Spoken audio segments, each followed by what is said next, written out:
You ask Tiger to calculate. This deals with finding the midpoint between 2 points. The midpoint between the 2 points is 42.5, negative 23. Let's solve it step by step.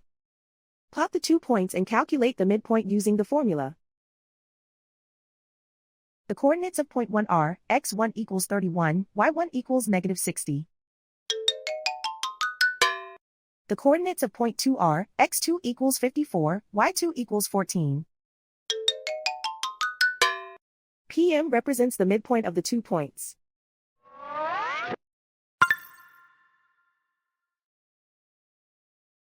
Use the x values in the midpoint formula to find the midpoints x. x1 equals 31.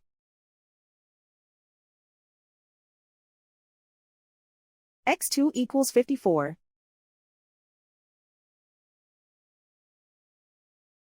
Simplify the arithmetic.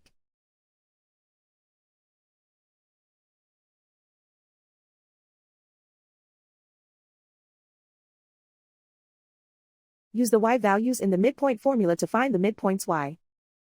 y1 equals negative 60. y2 equals 14.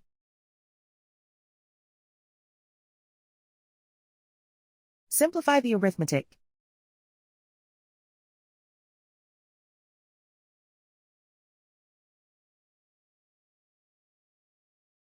And so, the midpoint is 42.5, negative 23.